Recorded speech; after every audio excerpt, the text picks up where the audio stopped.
Hey, welcome back, everybody. It's time once again for Closing the Wealth Gap. The one show, maybe the only show, that shows you how to close the wealth gap in your own life with the man who's done it for many, our wealth coach himself, Tyrone French. Hey, Tyrone. Hey, everyone. Welcome to another edition of Closing the Wealth Gap. I'm your host, Tyrone French. It's good to be back. We're going to be starting season 4 up here, and man, I am so excited to be back in the studio. Normally I do this from my office in Long Beach, California, or in my home, but I'm actually in the studio, OC Talk Radio, Irvine, on campus of Irvine University, and it feels like home. Great to be back. And hey, I guess Paul Roberts, are you out there, buddy? I'm here.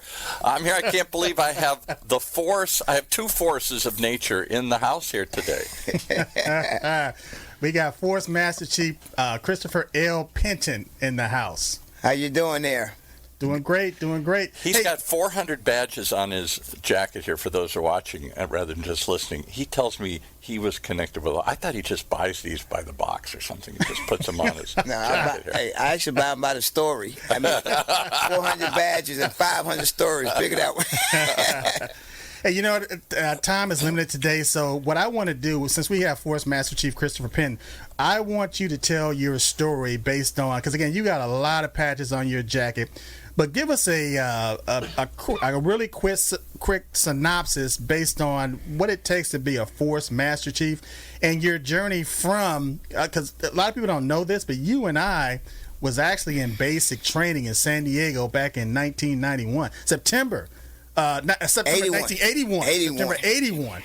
So tell that story, man, about, you know, how we met, what we went through, and your career just based on leading you to become a Force Master Chief Petty Officer in the United States Navy. Well, it's the coolest story, French, because you know it's the coolest story. We both ended up in San Diego the night of September the 2nd, 1981.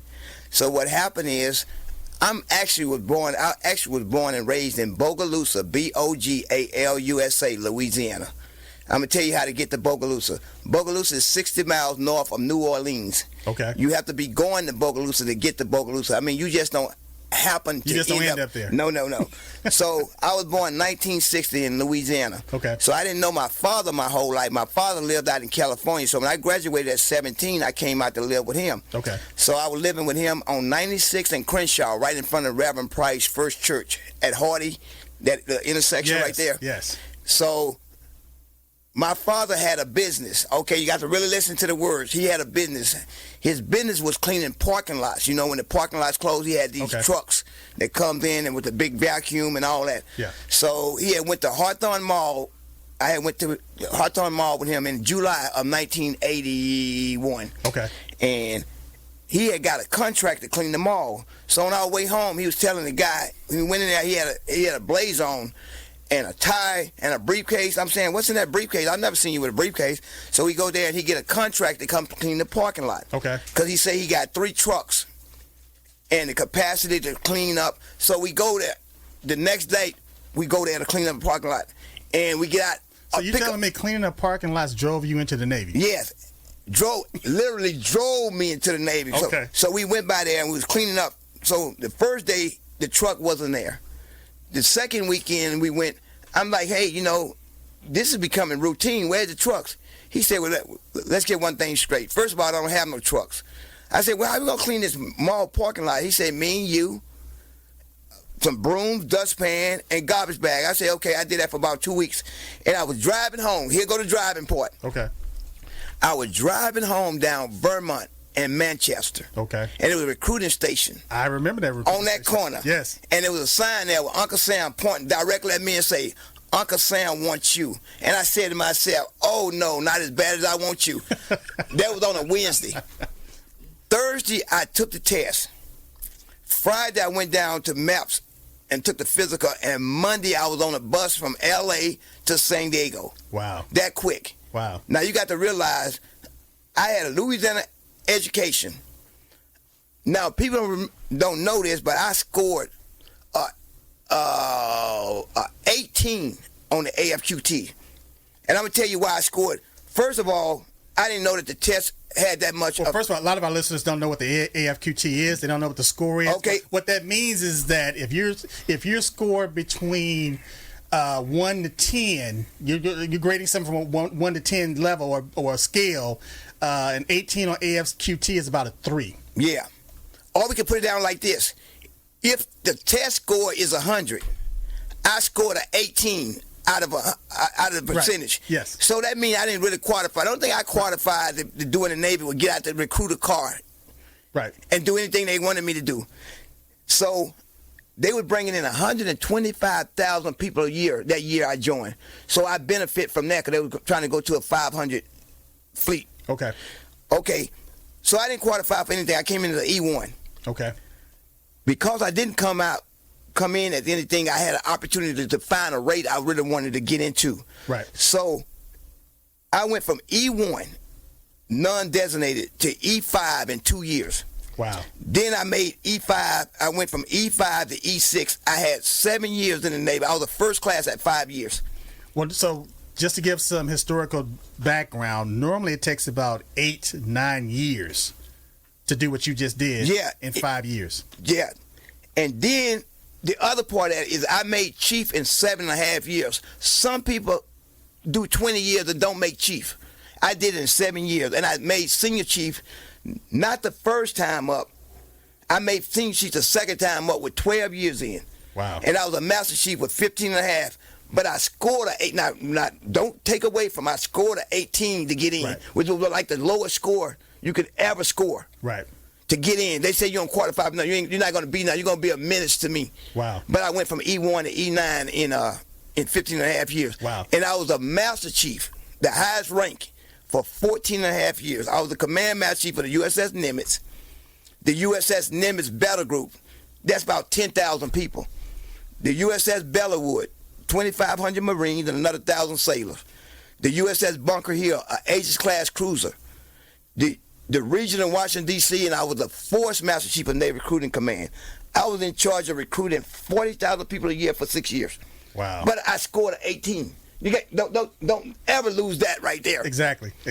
I tell you what, and so I'm gonna pull this back a little bit because we met in San Diego back in 1981. I joined the Navy. I was non-designated. As a matter of fact, I had dropped out of high school. But I knew that it was time for me to get out of the environment that I was in. So I decided I was going to join the Navy. Well, first of all, I wanted to join the Marine Corps. I don't know how I did it, but got out of sequence, whatever, but I failed the exam for the Marine Corps. I had to wait 6 months and go back in and take the exam. I scored, I passed the Navy exam, and then I decided that I didn't really know what I wanted to do, so I decided to go in non-designated, meaning that I didn't have a job. So when we got the basic training back in September 1981, they formulated our company. I don't know the criteria that they used to put our company together, but the mold was broken after that company back in 1981. Let me tell you why. Whatever flag, whatever award, whatever accommodation they had, our company took every single award, every single flag, and that's why I'm able to sit here right now and talk to my good friend Christopher Penton, because there were so many leaders in that company that to this day, I don't think that record's been broken in San Diego. And let me explain what a company is. A company is about 100 different individuals that get together. They came in on September the 2nd. 100 different individuals, and they go through 8 weeks of boot camp together. They do everything together. First, you got to get to know each other. And every award that they came up with, we took. Yes. Now, what you don't know about my career, and people really don't know, is I actually almost got discharged before I got in the Navy. What happened is that weekend I had a toothache. Okay. Before I went to boot camp. Yes. And my stepmom said, well, it don't make no sense for you to go spend money on a dentist because you're getting ready to go to boot camp on Monday. They're going to pull. So I said, but take this Tylenol. Okay. I said, okay, I took it. The Tylenol had codeine in it. So I actually popped positive. Wow. I actually popped positive, but it was so low. But my stepmom was an engineer at Hughes Aircraft from Arkansas. This is what she wrote. To whom it concerned, if you could find in your heart to keep this young man in the Navy, I promise you, he going to do good things. They read that, kept me in the Navy. So the moral of the story is my ship sunk at the pier. Wow. But because I had enough cans in the boat, I bailed the water out. Wow. Well, you know what? Again, what I want to talk about today, because you and I, you know, we've been all over the world. We traveled all over the world. We've seen things. But as two young men going into the military and then getting a paycheck, first of all, getting 3 hots and a cot. I mean, getting 3 meals, you got a place to live, you got somebody telling you what to do, how to do it, when to be there, where to be. You didn't have to think a lot. And all of a sudden, now you're getting a paycheck every 2 weeks from people that really weren't used to getting a consistent paycheck. And I've seen it time and time and time again where a lot of these guys, again, they would graduate from basic training. They'd go to their first command. They got this money, and the first thing they started doing was just blowing their money. And what I want to do is kind of shed some light as far as, had I known then what I know now, by the time I'd gotten out of the military, which I was pretty prepared when I got out, but I would have been so far ahead. But we didn't have the financial training. We didn't have the mentors. We didn't have certain programs that we can plug into that would teach us how to be financially literate and how to empower ourselves economically. So I see it right now as far as a lot of recruiters. They have a golden opportunity, not just to recruit these young men and these young women into the military, but to help them to become fine, upstanding citizens that are taking care of themselves while they're in the Navy or in the military, but after they get out of the military. So speak to that a little bit. And another good thing is, what people don't realize about the recruiting world is 82% of the people that walk through the recruiter doors does not qualify to be in the military because of either health, too much finances, tattoos, or whatever. Okay. So now you talk about what? 18%. Now you're dealing with about 18% of the. So out of them 18%, how many are going to go to college? How many are going to go to university? How many are going to get other jobs? So you got a small percentage that you got to try to sell a person on why you think the military is better than going to the civilian world. Right. A couple of reasons. First, you start getting paid on day one. Right. Not just monetary. Your medical. Right. I know a guy that had to put out because it would have cost the Navy too much work on dental. I mean, his grill was like all messed up. Wow. So they gave him a choice. They said, man, we could either put you out of the Navy or we could break your jaw and restructure your whole mouth. You know how much that would have cost that guy? Wow. So he got that benefit. Your family get benefits. Yes. It's a grind, but it's an honest grind. But as you grind into the top, you getting knowledge, you getting wisdom, and you getting an opportunity to make a living for yourself at an early age. Well, Penn, think about this, though. As an 18, 19-year-old young person, how many people are really thinking about the value that they're getting at that point as far as not having to worry about medical, not having to worry about dental, not having to worry about legal, okay? Not making sure or understanding that having the security of knowing that you got a paycheck coming in every 2 weeks and not even thinking about, not even contemplating retirement. Right. Not even contemplating, well, I might stay in the military for 4 years or 6 years, and then when I get out, how am I going to situate myself? The answer is zero. 18, 19 years old are thinking like that. You know, they thinking about what I'm going to do next hour. Right. When we got to restructure. What club I'm going to go to? What am I going to dress? How am I going to dress? But at the same time, they wonder about what club they're going to go to, but they're making the money right now to go to that club. Right. By being in the military. Right.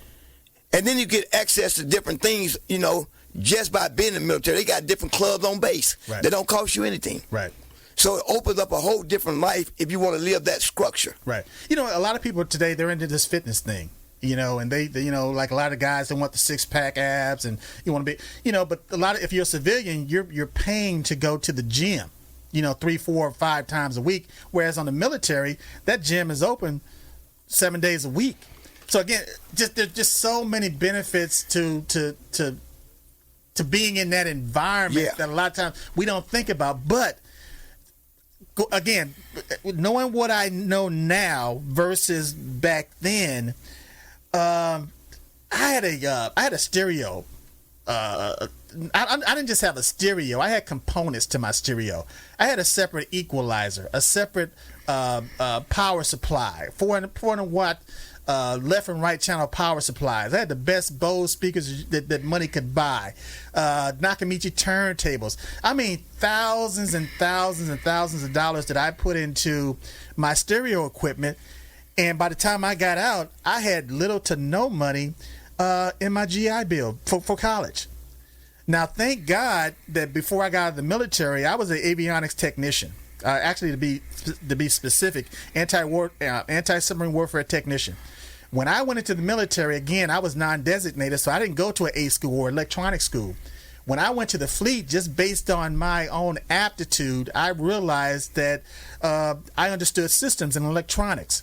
So they ended up putting me into the avionics shop where I excelled. When I got ready to re-enlist, that's when I decided to go back to the service schools, which I went to BEE, or Basic Electrician Electronics. I went to A school, and I had an opportunity to go to Advanced Electronics, but at that point, I just wanted to go back to the fleet because to me, the fleet was home. I missed working on those aircraft. I missed the camaraderie with my friends. And so I went back to the fleet. And I ended up in San Diego working at a helicopter squadron, HSL 41. Mm-hmm. Make a long story short, we had technical representatives that were from IBM. At the time, I was working closely with these guys, and we were doing troubleshooting, and I was able to troubleshoot certain things that would just kind of make the tech reps scratch their head. But I understood that system like the back of my hand. So they kind of dropped the seed and say, hey, French, you're pretty good with this. Why don't you go ahead and apply for a position at IBM? Fast forward, that's what I did. I applied for a position at IBM. Didn't get the job because it's not that I wasn't qualified for the job. I was so cocky and so arrogant that they offered me an opportunity to come in and take the entrance exam on the day that I interviewed. But they said, we have an exam. Matter of fact, we have the exam going this afternoon, or you can come back the next day and take the exam. I decided, well, you know what? I'm pretty good at what I do. I'll just go ahead and take the exam now. In hindsight, what I should have done was came back the next morning, taken the exam. I would have known what was on the exam. I could have prepped for it, and then I would have aced it. Well, I go in and take the exam, and the one thing that I was kind of like I needed to brush up on was relays and servos. And once I got to that portion of the exam, all I could do was take my head and put it in my hands. It's not that I didn't know it. It's just that I hadn't applied it for so long that I was rusty. Yeah. And when they finally got the test results back, come to find out it was a few guys that scored higher than me. But as far as personality-wise, military-wise, I was a good fit for IBM. However, there was a few guys that scored higher than me. They said, what I can do, we don't want to just reject you outright. What we're going to do is just bring you back in a few months and have you test again. You blow that test out of the water, we'll get you a position at IBM. My thing was I wasn't prepared to be out of the military for 4 to 6 months without having income. Right.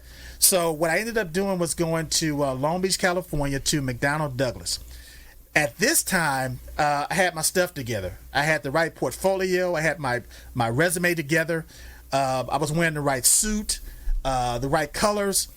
Because when I went into IBM, man, I was wearing an Armani suit, a pinstripe Armani suit with a pinstripes for like maybe 3 inches thick. I looked great as far as if I was on a runway, modeling Armani suits. Yeah. But for an interview, it's like, they say first impressions are lasting impressions. You was overdressed. I was overdressed for the interview. Yeah. So this time I kind of toned it down. I was wearing a dark blue suit for for McDonnell Douglas. I was wearing a nice conservative tie, a white shirt. I'm standing in that line with my black portfolio in my hand with my resume, and one of the inspectors, one of the managers from the inspectors from the MD-80 line saw me, electrical inspector, manager, supervisor. Asked me what I was there for. Told him who I was, my background in military. He pulled me out of the line, took me into the lobby of that job fair, and had me stand on the side where they were debating with these union stewards about where they're going to bring me in. The guy came back. He said, look, we can't bring you in grade 1, but what we're going to do is bring you in the top of grade 3. Meaning what they were telling me is that you got a job. We're going to bring you in. We're not going to pass on you. And as we were going through and finishing up the paperwork, the guy was so impressed with my resume and how I conducted myself. It was my military bearing. That's what I was kind of like banking on. He said, we're going to bring you in as a electrical inspector. But what we want to do is put you on the floor. In 90 days, what we would like to do is promote you to quality assurance administrator. QA. And that's what happened. I worked as an electrical inspector for about 90 days, and again, quality assurance. And 90 days after that, I became a quality assurance administrator. So a lot of things lined up for me to be in that position. But it was my number one. What I really wanted to do was work for IBM. But like I said, I wasn't prepared financially to be without income for 4 to 6 months. And that's how I ended up with McDonnell Douglas. Yeah. Well, let me tell you what being a force master chief really means. Okay. Is in the Navy, in all branches, they have E9s. Right. In the Navy, they have E9, they master chief pet off. So you can stay in your rate and do that job, or you can go command master chief. Then when you become a command master chief, you have so many platforms, you could go force master chief. Now, they only have 14 force master chiefs in the Navy at any given time. Wow. You got your surface, air, special war, but all of them feed off of the recruiters. Okay. I was the first force master chief of Navy Recruiting Command. Okay. Navy Recruiting Command had been around forever, but they didn't have the right leadership to designate that to be a force master. They only had 13 force. I told them, if you want me to be in that job, you got to convert it to a force master chief job. I flew to Washington, D.C. to sit down with Mick Pond Campbell and sat down with him and said, I'm coming to the Navy Recruiting. There was an abbreviation. What is Master Chief Petty Officer of the Navy, or E10. Okay. And told him, if you want me to be the Command Master Chief of Navy Recruiting Command, you better upgrade it to a force. Because nobody eats unless a recruiter put the meal on the table. Right. They upgrade it. Now, you could be a fleet master. Now, it's three. You could be a force master chief, which means you're in charge of a force, or you could be a fleet, which means Atlantic Fleet, okay, Pacific Fleet. Or you be the Master Chief Petty Officer of the Navy, Master Chief Petty Officer of the Navy, Mick Pond. I was nominated. People don't know this. I was nominated and interviewed 3 times for Fleet Master Chief, Pacific Fleet.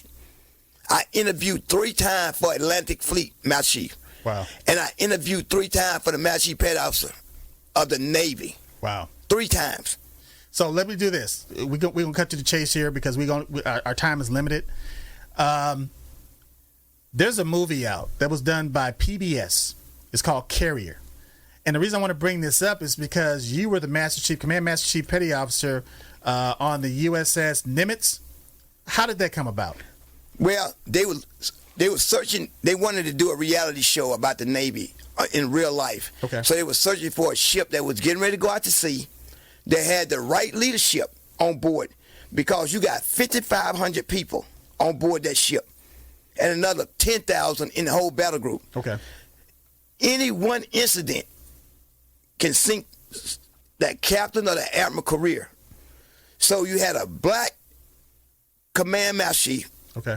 You had a male white commanding officer, he's from Mississippi, and then you had a white executive officer. So that combination was work for the military. So they said, we're going to allow you guys to film this. You had to get security from the Secretary of Defense. They had to get all of them questions. They had to get answered. How would this look at the end of the day? Yeah. So that's how it came about. Well, when I saw Carrier, as a matter of fact, I was sitting down on my living room, just enjoying watching TV.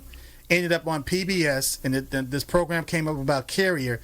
Then all of a sudden, I look and I see this Command Master Chief walking through the ship and barking at people, and I said, "Wow, that reminds me of Christopher L. Penton."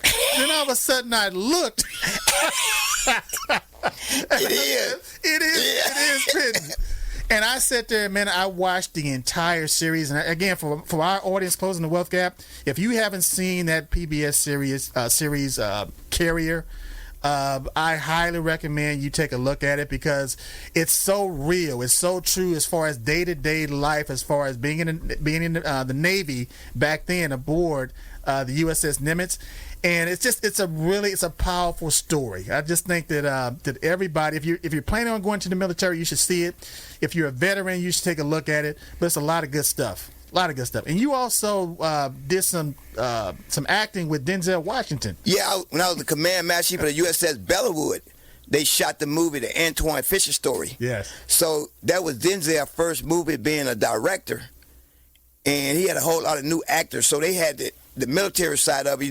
We provided, people for the brig scene. Right. I had a lot of people for the brig scene. We just went right down to the brig and say, "Hey, man, they calling for you upstairs. Go." But get him locked back up. But yeah, so Denzel Washington was sitting in the hangar bay. So as the Command Master Chief, I'm sitting down next to him. And everybody, they got 5,500 people on board. All 5,500 didn't like Denzel. But enough of them liked him because it tied up his time. So my job was to make sure that whoever the most important person in your life, you're going to get one signature. Right. They're going to say, "Well, can I get one for my grandmother?" No. Wow. Get one for whoever you want to and write out her name and put your grandmother's name. Let's keep it moving. Yeah, one thing I heard about Denzel Washington is that he'll give you an autograph. He's down. No, he was a super cool guy. Yeah. He sat in the hangar bay for hours after they got through shooting and signed everybody's autograph. As a matter of fact, I told him to go to bed, and I started signing his autograph. Those are the ones that you can find on eBay for $0.25, right? No, those are the ones you got to pay $0.25 to put it on eBay. Denzel don't spell his name like that, but Denzel Christopher do. Man, you something else. Hey, you guys, do you see what I had to put up with for 8 weeks in basic training? And But the funny story about basic training is I was from Louisiana and French was from California, so I watched a lot of Sanford and Son growing up, so I knew words like Watts and El Segundo. So what we used to do at the end of the evening, you either go outside in the wash area, you wash your hats on a scrub board. Yeah. So we'd sit out there, it was story time. So I sit out there and I say, I was walking down the street, on 120th and Main, and I was, shut up, man. I called it. I thought you're from Louisiana. I said, I was born in Louisiana, man. Don't get it wrong, man. Don't get it sweat. Don't get it twisted. I'm a straight gangster. And Fred sit up there like, you country bunking. This is the first time you ever been in California. And he just let me tell my stories. He co-signed the stories, but I had a different story every day. But it was so entertaining, though, man. You just made everybody laugh, and we'd be because it was a lot of stress going on there, and we had a lot of young guys. We had older guys too. We had married guys that would married guys and having family problems and issues and financial issues and stuff. And that was the go for us, sitting down and telling those stories. And some guys smoked, and some people out there shining their shoes. But that was the golden time of day for us, man. You always had cookies. Somebody always got cookies in the mail. Yes. Until the one day, a guy got some cookies in and he popped positive. Nobody ate his cookies anymore. Well, I tell you what, man. I got out of the Navy when I was in E5. I was actually the first time I was up for E5. Had been in the Navy for like maybe 3 years, just over 3 years, and I was due to take the E5 exam and I wouldn't take it. And I wouldn't take the exam because I didn't feel like I was qualified to be an E5 because, again, I hadn't gone through the service schools. Now, I'm running the shop as an E4. I can fix the plane, but I just didn't want to do it. So by the time I went and got to finish A school and everything, got back to the fleet, went in and took the E5 exam, passed it. I was up for E6 when I was getting ready to get out, and I had to make a decision. Do you want to stay in, become an E6, and maybe pursue your career as a chief petty officer? Yeah. Or do I become LDO or become an officer? And like I said, when that seed was planted with IBM, I decided to just go ahead and make that transition. But for me, it was one of the best decisions I ever made, because from McDonnell Douglas, I ended up working for a New York Life Insurance Company. And I was working with high wealth individuals and helping them with their portfolios, and which led me to actually create my own company, which is Tyrone French and Associates. And I've been a licensed insurance agent in California since 1991 and been running my own practice. And for me, just being to learn finance and to understand that how important financial literacy is and economic empowerment, even going back to the civil rights eras, where economics, to me, economic empowerment opens the door to everything else. And if you understand, like, this country and capitalism has been so good to me just based on being able to start my own business, being able to understand cash flow, being able to understand generational wealth and be able to structure it based on what my lineage and my legacy. For me, it's the greatest feeling in the world, not having to worry about lifestyle. Right. Do I want to do this? Do I want to do that? Do I have funds to do that? No. You wake up in the morning, you yawn, you thank God, you're seeing another day. And you do what you want to do when you want to do it. Yeah. You spend time with the people that you want to spend time with. Some people that you don't want to spend time with, you don't have to. Some people, they can't stand going to work. So they wake up on Monday morning and their heart attacks them. Yeah. Because they're so stressed out about going to work. But let them know, friend, you also unique in a way that you was in the Navy and you was in the Army. You don't talk about the Army that much. Tell them about you was also in the Army, so you can cross over from the Army to you almost an officer in the Army. Well, the thing is, I'm conflicted every year when I'm watching the Army-Navy game. Who do I root for? You know who I root for? Hey, 'cause neither one of them going to throw a pass, so I root for halftime, to be honest with you. Yeah, but again, for me, it was just a privilege to serve. My time in the Army, I just spent a lot of time in the Army. My aspiration was to become a warrant officer in the Army. Things kind of precluded me from doing that. But again, I don't have any regrets about my time that I spent in Germany and spent in the Army.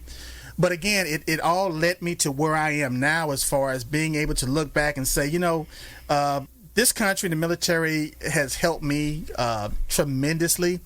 And I just want to give back to a lot of these young men and women that join the armed forces that really don't have a clue about their finances and how they want to live their lives.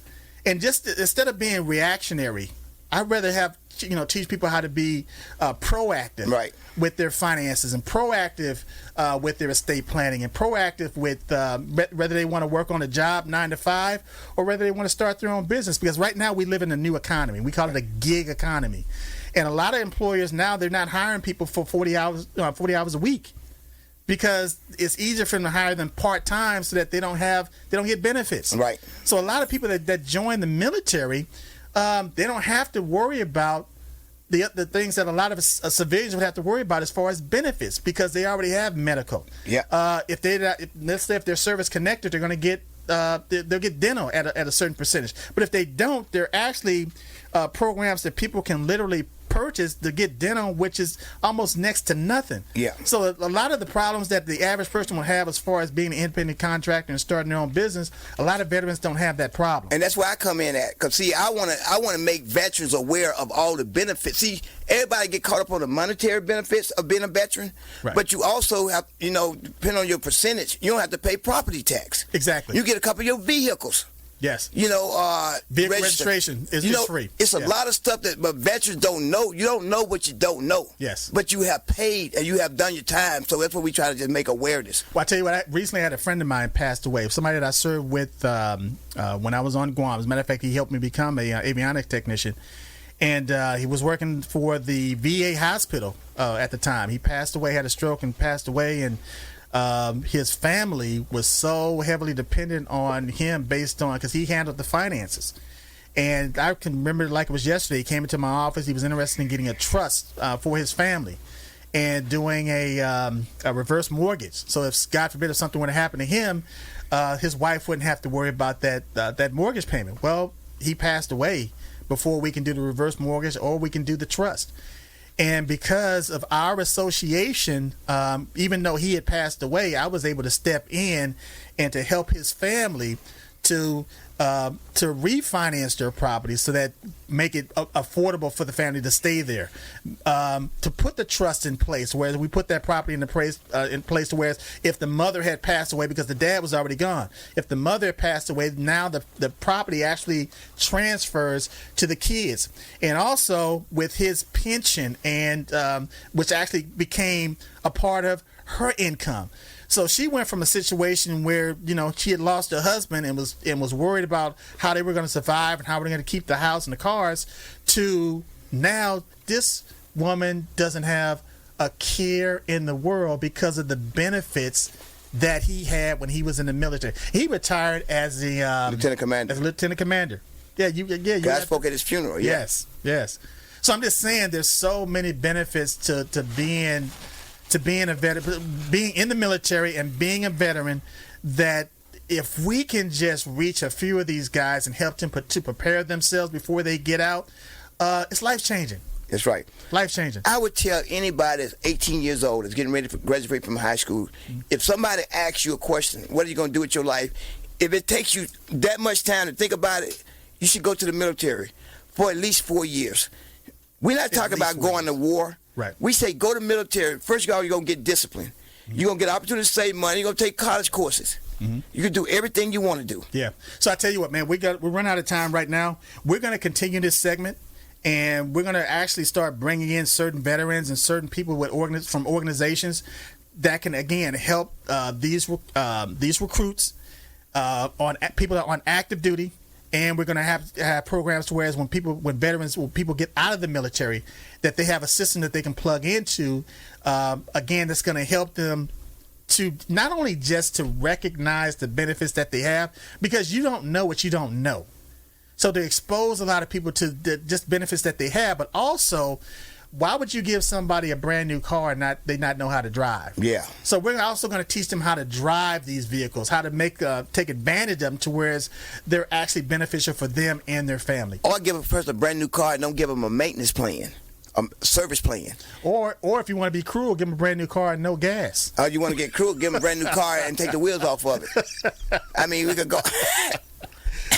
So I tell you what, if people are going to listen to this podcast and they're going to know how to get in touch with us. So first of all, again, Tyrone French, Closing the Wealth Gap. You can go to TyroneFrench.com. That's my website. You can actually literally Google Tyrone French. But here's the thing. What we want you guys to do is continue to come back. Continue to listen to this podcast. Continue to get this information, because time is short. And the one thing that we really don't think about, and one thing that we really don't consider, is that you can be here today and gone tomorrow. And so why everything compounds. So why just waste this time on stuff that really don't matter when you can associate with it, spend some time as far as getting yourself together financially. And if you're not going to do it for yourself, then do it for your family. Right. Do it for your kids. Do it for your grandkids. Because even with now the benefits that I have a disability rating, but it allows me to even let my daughter go to school for free. Yeah. So again, these are certain things. I can't tell you how many veterans I've spoken to when I ask them, "Do you have a disability rating?" and they'll say, "What's that?" It blows my mind. Yeah. Blows my mind. So, Penn, if somebody were to try to get in touch with you, how would they get in touch with you? They get in touch with me by Christopher, ChristopherMR Navy at Gmail. So it's Christopher MR Navy, all one word. Mr. Navy. Mr. Navy. So you already know what direction I'm going in. Anchors up. Okay. Hey, Paul, are you still there? I am just amazed. I'm watching two prize fighters duke it out here. And I'm amazed, on a serious note, the conversation you guys have had in the past and looking forward to the ones in the future, how ill-prepared people are once they get out of the military. Staggering. To It's handle staggering. the simplest financial thing. Everything's been taken care of for them. They got, as you said, 3 meals and a cot or something. 3 hot and a cot. Yeah. You get 3 meals and a bed, and everything's taken care of for you, and you're making good money. And you think they would come out so far ahead of the rest of us. And here's the thing, though. It's not just enlisted people, Paul. It's officers Everybody. as well. Yeah. Right. Yeah, officers as well. So we're gonna keep this. We're gonna keep this thing rolling, man. Because again, it's a topic that a lot of people just are not addressing, and we're gonna stay on it. And we're gonna help some veterans. We're gonna help some people, and actually, active duty military that can actually put themselves in a position where they can succeed financially. Love it. Okay. And their families. And their families. And their families. All right. Because it's not just the person that joins the military that serves. It's the entire family that serves. That's right. Let's wrap up episode 1 here. Give us the websites again here, and then we'll come back and watch episode 2. Again, I want you to go to TyroneFrench.com. That's my personal website as far as my business. But we also have a coaching platform that talks about all of this stuff. So you want to go to TyroneFrench.coach. The website based on Closing the Wealth Gap is closingthewealthgap.net. And closingthewealthgap.net. And mine is Christopher MR Navy at Gmail. ChristopherMR Navy at Gmail. And the reason why I know how to spell my name is because when I was in high school, my name was so long, I learned how to spell Chris Stop Her and then connect 3 together. Okay. The things they teach in Bogalusa. Yeah. All right. Well, that's going to wrap it up for today here. Thanks, Paul. Thanks, Chris. Thank you. That's our show for this week. Closing the Wealth Gap. The one show, the only show that shows you how to take control of your financial future. Right here in Orange County's only community radio station, OCTalkRadio.net.